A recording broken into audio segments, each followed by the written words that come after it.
إن الحمد لله نحمده ونستعينه ونستغفره ونؤمن به ونتوكل عليه ونعوذ بالله من شرور أنفسنا ومن سيئات أعمالنا من يهده الله فلا مضل له ومن يضلل فلا هادي له وأشهد أن لا إله إلا الله وحده لا شريك له وأشهد أن محمدا عبده ورسوله يا أيها الذين آمنوا اتقوا الله حق تقاته ولا تموتن إلا وأنتم مسلمون يا أيها الناس اتقوا ربكم الذي خلقكم من نفس واحدة وخلق منها زوجها وبث منهما رجالا كثيرا ونساء واتقوا الله الذي تساءلون به والأرحام إن الله كان عليكم رقيبا يا أيها الذين آمنوا اتقوا الله وقولوا قولا سديدا يصلح لكم أعمالكم ويغفر لكم ذنوبكم ومن يطع الله ورسوله فقد فاز فوزا عظيما أما بعد فإن خير الحديث كتاب الله وخير الهدي هدي محمد صلى الله عليه وسلم وشر الأمور محدثاتها وكل محدثة بدعة وكل بدعة ضلالة وكل ضلالة في النار أعوذ بالله السميع العليم من الشيطان الرجيم قل إن الموت الذي تفرون منه فإنه ملاقيكم ثم تردون إلى عالم الغيب والشهادة فينبئكم بما كنتم تعملون رب اشرح لي صدري ويسر لي أمري واحلل عقدة من لساني يفقهوا قولي اللهم انفعني بما علمتني وعلمني ما ينفعني وزدني علما اللهم رب زدني علما اللهم رب زدني علما. برادران اسلام، حاضرین جمع اور اسلامی ماں اور بہنوں، تعریفات و توصیفات اللہ وحدہ لا شریک کے لیے لائق و زیبا ہے. بعدہ درود و سلام نازل ہوں تمام انبیاء کرام پر، بالخصوص آخری نبی جناب محمد رسول اللہ صلی اللہ علیہ وسلم پر. اللہم صلی وسلم وبارک علیہ. برادران اسلام، حاضرین جمعہ، ہم میں سے ہر شخص یہ جانتا ہے کہ زندگی ایک وقت مقررہ کے لیے اللہ رب العالمین نے ہمیں عطا کی ہے. اس زندگی کا مقصد اللہ رب العالمین نے اپنی عبادت بتلایا ہے، اور قرآن کریم کے اندر فرمایا کہ وَمَا خَلَقْتُ الْجِنَّ وَالْإِنسَ إِلَّا لِيَعْبُدُونَ، کہ میں نے انسانوں کو اور جناتوں کو محض اپنی عبادت کے لیے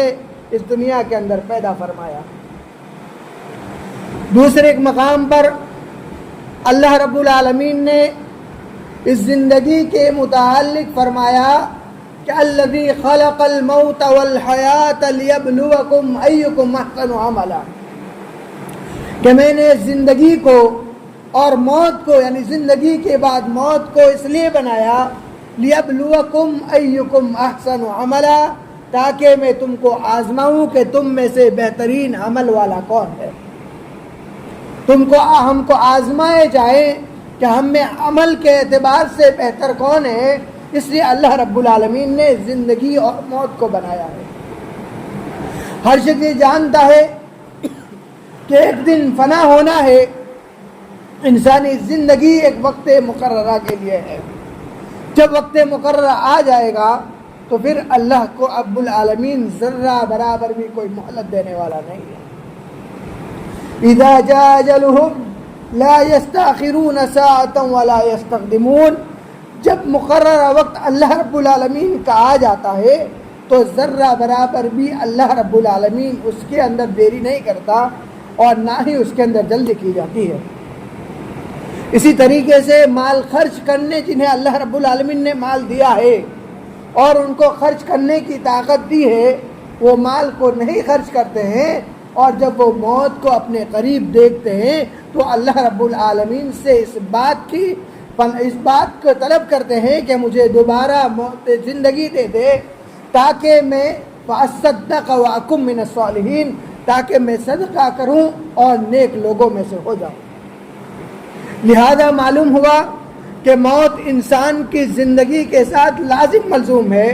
انسان کی زندگی کو موت آنا ہی آنا ہے. انسان کی زندگی ایک موت کے ساتھ گری ہوئی ہے، اور جب موت آ جائے گی تو اللہ رب العالمین اسے ذرہ برابر بھی کسی چیز کے لیے بالکل مہلت دینے والا نہیں ہے. جو دنیا کے اندر مکر کرتے ہیں ان کے متعلق اللہ نے فرمایا وَمَكَرُوا وَمَكَرَ اللَّهُ وَاللَّهُ خَيْرُ الْمَاكِرِينَ، کہ جو مکر کرنے والے ہیں ان کو مکر کرنے دیجئے. وہ ایک طرف مکر کر رہے ہیں، لیکن دوسری طرف کیا ہے، اللہ رب العالمین بھی اپنی تدبیر بنا رہا ہے. واللہ خیر الماکرین، اور تدبیر بنانے کے اعتبار سے اللہ رب العالمین سب سے بہترین ہے.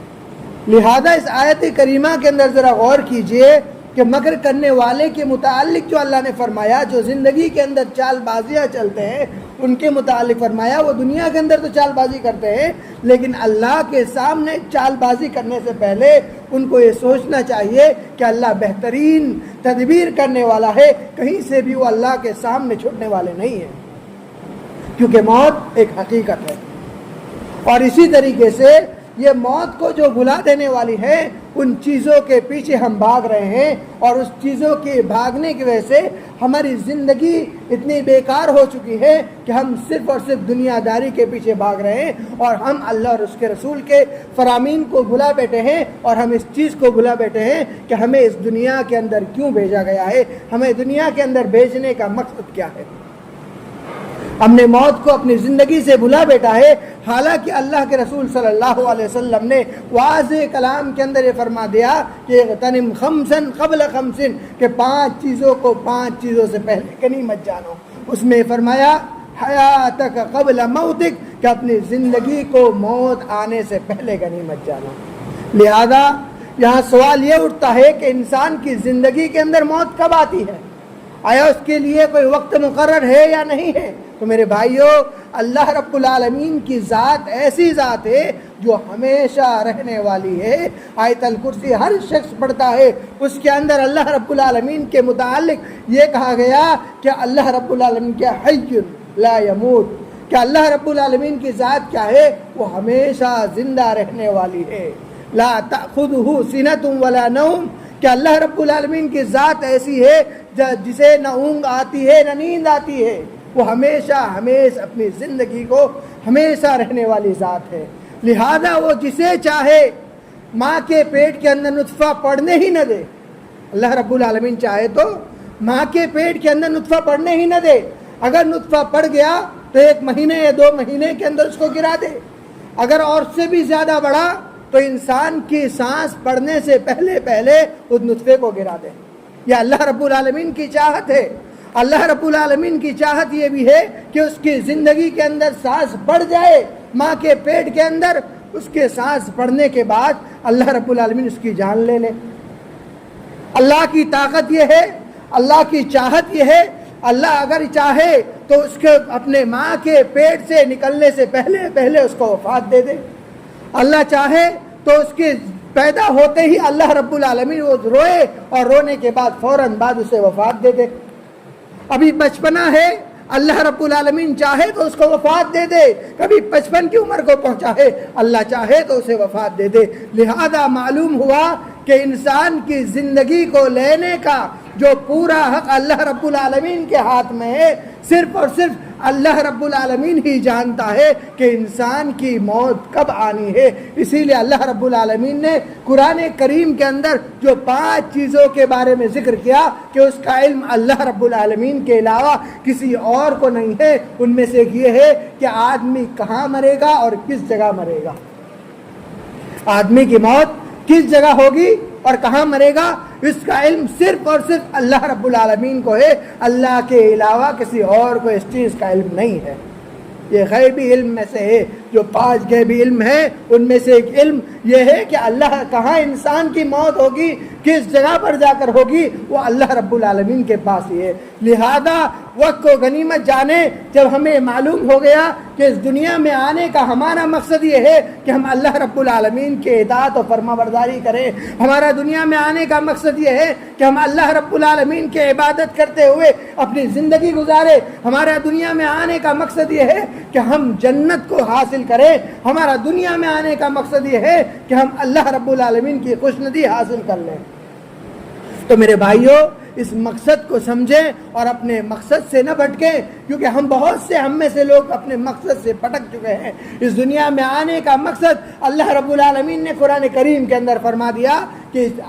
اللہ رب العالمین نے فرما دیا کہ اس دنیا میں انسانوں کو بھیجنے کا مقصد کیا ہے، اس کی عبادت ہے، تاکہ ان میں سے جو اچھے عمل کرے گا اس کے اعتبار سے اللہ رب العالمین کل قیامت کے دن انہیں درجہ بندی سے ان کو کیا ہے، نعمتوں سے نوازے گا، جنت سے اللہ رب العالمین ان کے اعمال کے بقدر ان کو جنت عطا کرے گا۔ لہذا دنیاوی زندگی کو غنیمت جانیں، اپنی موت آنے سے پہلے اس دنیاوی زندگی کو غنیمت جانے. ابھی کل کا یہ حادثہ ہے، ایک پلین لندن کی طرف جا رہا تھا، احمد آباد سے ابھی اس نے اڑنا شروع ہی کیا تھا، 2 منٹ بھی نہیں گزری اور وہ فوراً وہاں پر جب گرا اور تمام کے تمام لوگ اس میں ہلاک ہو گئے سوائے ایک شخص سے. کتنے لوگ ایسے تھے جو ہٹے کٹے تھے، عمر والے نہیں تھے، ان کی موت ہو گئی. ابھی خوشی خوشی گھر والوں کو الوداع کہہ کر گئے تھے کہ ہم واپس آنے کے وعدہ کر کے گئے تھے، ہم واپس آئیں گے، ملیں گے، لیکن ان کی موت وہیں پر لکھی ہوئی تھی اور ان کی موت نے ان کو جکڑ لیا اور وہ وہیں کے وہیں سارے کے سارے ختم ہو گئے. اور اس سے بڑی بات یہ کہ وہ ایک ہاسٹل کے اوپر وہ گرا،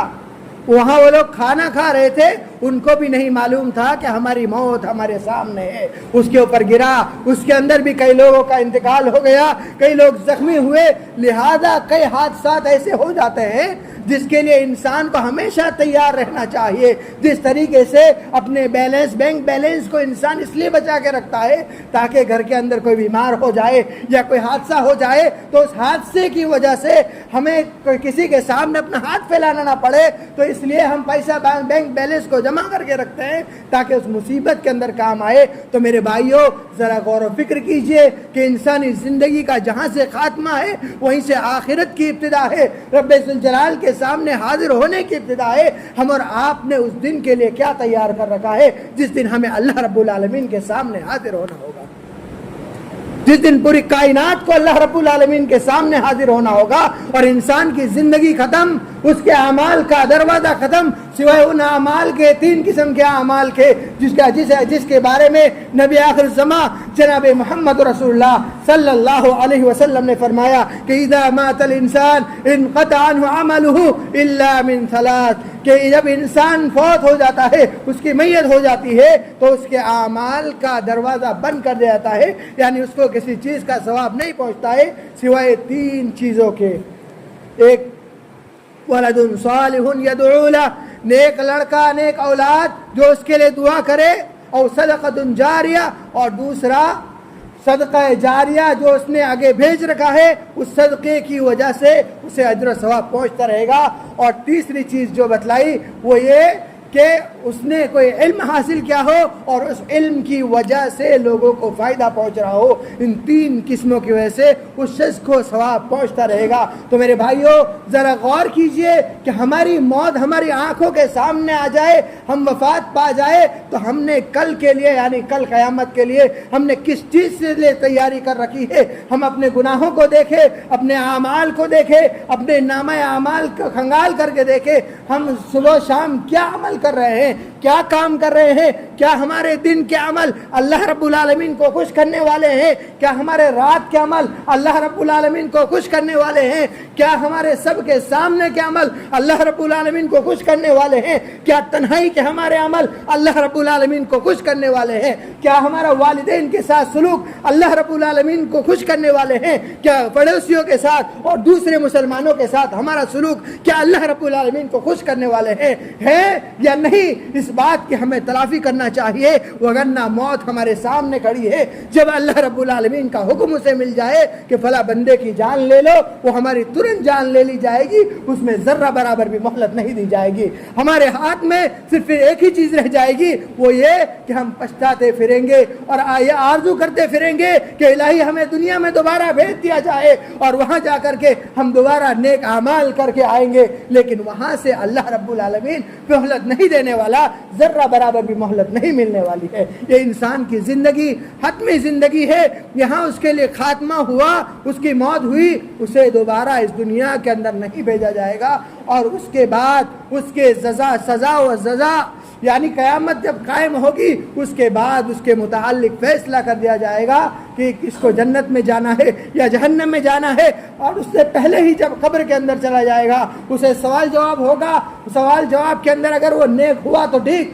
اگر بد ہوا تو اس کے اوپر وہی قبر کے اندر ہی اللہ رب العالمین کے جانب سے سزا اور عذاب مقرر کر دیا جائے گا اور وہیں سے اس کے اوپر عذاب شروع ہو جائے گا. میرے بھائیوں، ذرا غور و فکر کیجئے کہ ہم کس غفلت کے اندر سوئے ہوئے ہیں، ہم کس نیند کے اندر سوئے ہوئے ہیں کہ اگر اگر ہماری موت آ گئی تو کیا ہمارے پاس ایسے عمل ہیں جس کی وجہ سے ہم اللہ رب العالمین کے سامنے اپنے آپ کو پیش کرنے کے قابل ہیں؟ یا ان مجرموں کے لسٹ میں ہم آئیں گے جن کو اللہ رب العالمین نے دنیا کے اندر زندگی تو دی لیکن انہوں نے اپنی زندگی کو خسارے کے اندر گزار دی، اپنی زندگی کے اندر تکبر کرتے ہوئے گزار دی، جنہوں نے اپنی زندگی کے اندر حرام کمائی کے اندر گزار دی، جنہوں نے اپنی زندگی کے اندر دوسرے کو تکلیف پہنچانے کے اندر گزار دی، جنہوں نے اپنی زندگی کے اندر صلہ رحمی کو جوڑا نہیں بلکہ اس کو توڑنے کے اندر گزار دی۔ میرے بھائیوں ذرا غور کیجئے کہ ہمارا حشر کن لوگوں میں ہونا چاہیے۔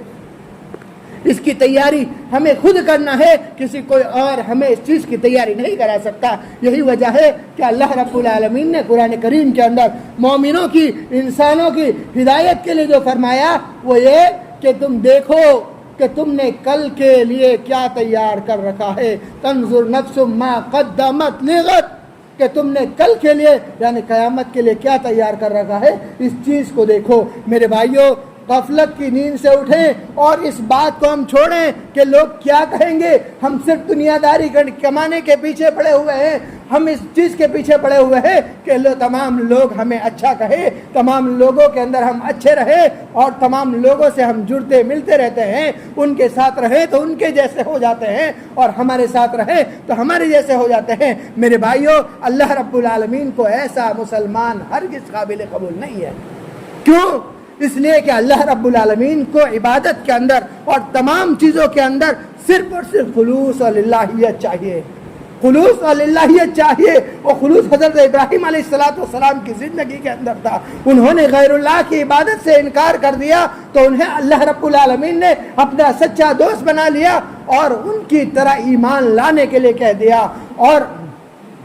قرآن کریم کے اندر بھی اللہ رب العالمین نے لکم دینکم ولی دین کہہ دیا کہ تمہارے لیے تمہارا دین اور ہمارے لیے ہمارا دین ہے۔ ہمیں اللہ رب العالمین کی عبادت قابل قبول ہے۔ ہمیں یہ گوارا نہیں ہے کہ ہم دنیا کے چند لمحات کے لیے، چند خوشیوں کو پانے کے لیے اللہ رب العالمین کو ناراض کرے۔ اور ایک حدیث مبارکہ میں سناتا ہوں آپ حضرات کو، صحیح حدیث ہے جس کے اندر اللہ کے رسول صلی اللہ علیہ وسلم نے فرمایا کہ ایک شخص پورے دنیا کو راضی کرتا رہتا ہے لیکن اللہ رب العالمین کو ناراض کرتا ہے تو اللہ رب العالمین اس شخص سے ناراض ہو جاتا ہے اور تمام لوگوں کو بھی اس شخص سے ناراض کر دیتا ہے۔ اور ایک شخص جو پوری دنیا کو ناراض کر کے اللہ رب العالمین کے رضا کو چاہتا ہے، اللہ رب العالمین کو راضی کرنا چاہتا ہے تو اللہ رب العالمین تو اس سے راضی ہو جاتا ہے، لیکن رب کا کرم اس کے اوپر ایسا ہوتا ہے کہ تمام لوگوں کو بھی اس سے راضی کر دیتا ہے۔ ہم اور آپ دیکھتے ہیں کہ ایک شخص جو نمازی ہے، 5 وقتہ نمازی ہے،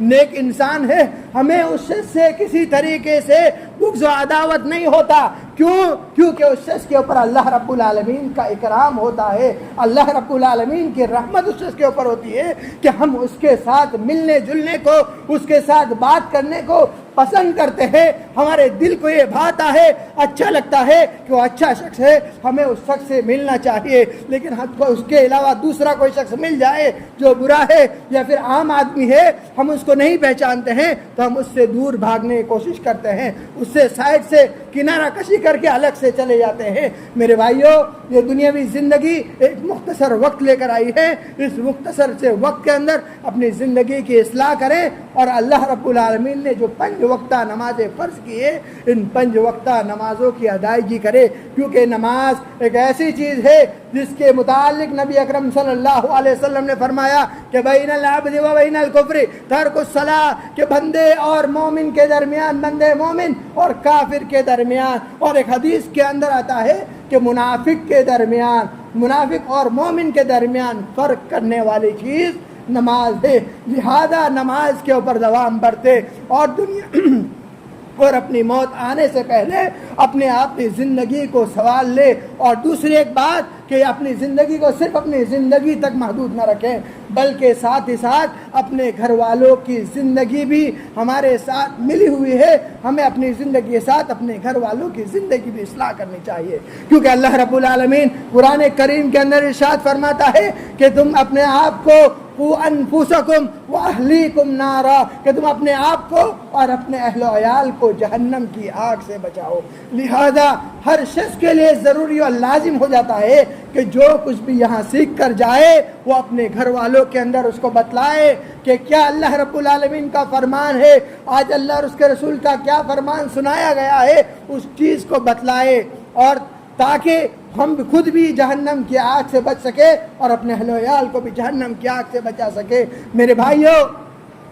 آج ہم اس ماحول سے گزر رہے ہیں، اس ماحول کے اندر علم کی بہت سخت ضرورت ہے۔ آج ہماری عورتوں کے اندر دنیا داری اتنی پائی جاتی ہے کہ ان کو دینداری سے کوئی لینا دینا نہیں ہوتا۔ عورتیں اللہ رب العالمین کے غضب سے ڈرتی نہیں، ان کے دل کے اندر اللہ رب العالمین کا خوف نہیں رہا، وہ کسی بھی کام کو اپنی منشا اور اپنی چاہت کے مطابق ہی کرتی ہیں، وہ یہ نہیں سوچتی کہ اللہ رب العالمین کا اس چیز کے اندر کیا فرمان ہے۔ میرے بھائیوں، اپنے اندر ایمان کو پیدا کریں اور ساتھ ہی ساتھ اپنے گھر والوں کے اندر بھی ایمان کو پیدا کریں، ان کے اندر نبی اکرم صلی اللہ علیہ وسلم کے فرامین اور اللہ رب العالمین کے فرمان کو ان کو سنائے جائے تاکہ ان کے دل تازہ ہوں، اور ایمان کو تازہ رکھنا ہر شخص کے لیے ضروری ہے۔ اگر ایمان انسان کا مردہ ہو گیا، کم ہوتا گیا، تو انسان کے لیے ہلاکت ہے۔ میرے بھائیوں، اگر ہمارا ایمان خراب ہوتے جا رہا ہے دن بدن، ہم اپنے اصلاح نہیں کر پا رہے،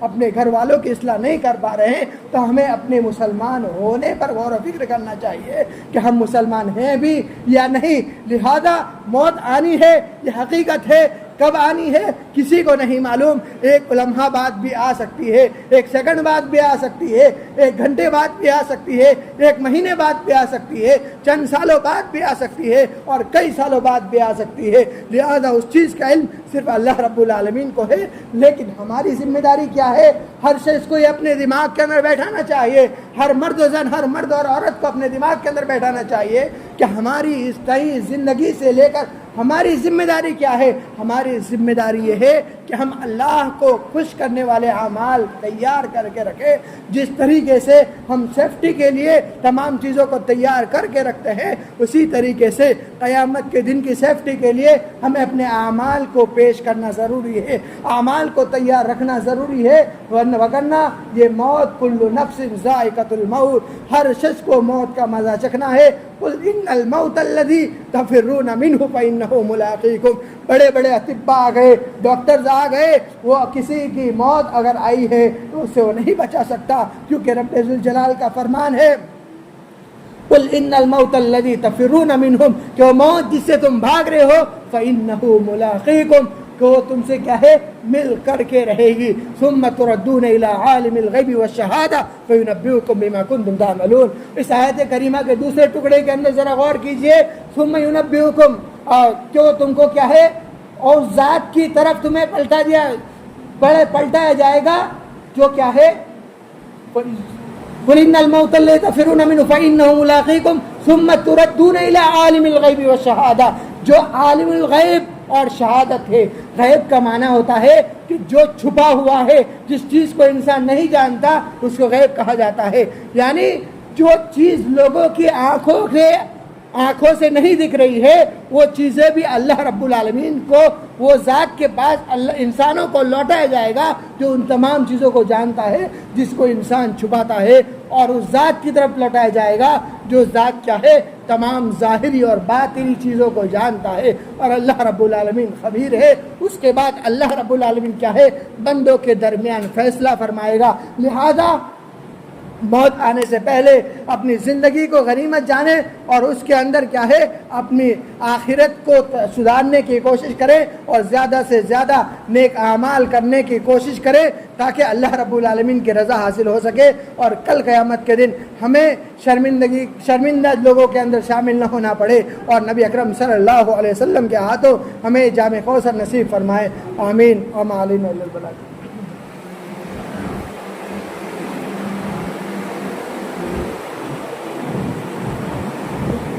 إن الحمد لله نحمده ونستعينه ونستغفره ونؤمن به ونتوكل عليه ونعوذ بالله من شرور أنفسنا ومن سيئات أعمالنا، من يهده الله فلا مضل له ومن يضلل فلا هادي له، وأشهد أن لا إله إلا الله وحده لا شريك له وأشهد أن محمدا عبده ورسوله أما بعد إن الله وملائكته يصلون على النبي يا أيها الذين آمنوا صلوا عليه وسلموا تسليما اللهم صل على محمد وعلى آل محمد كما صليت على إبراهيم وعلى آل إبراهيم إنك حميد مجيد اللهم بارك على محمد وعلى آل محمد كما باركت على إبراهيم وعلى آل إبراهيم إنك حميد مجيد عباد الله رحمني ورحمكم الله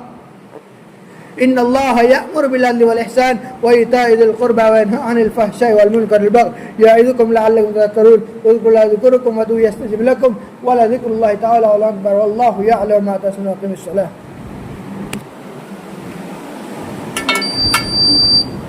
الله أكبر الله أكبر أشهد أن لا إله إلا الله أشهد أن محمد رسول الله حي على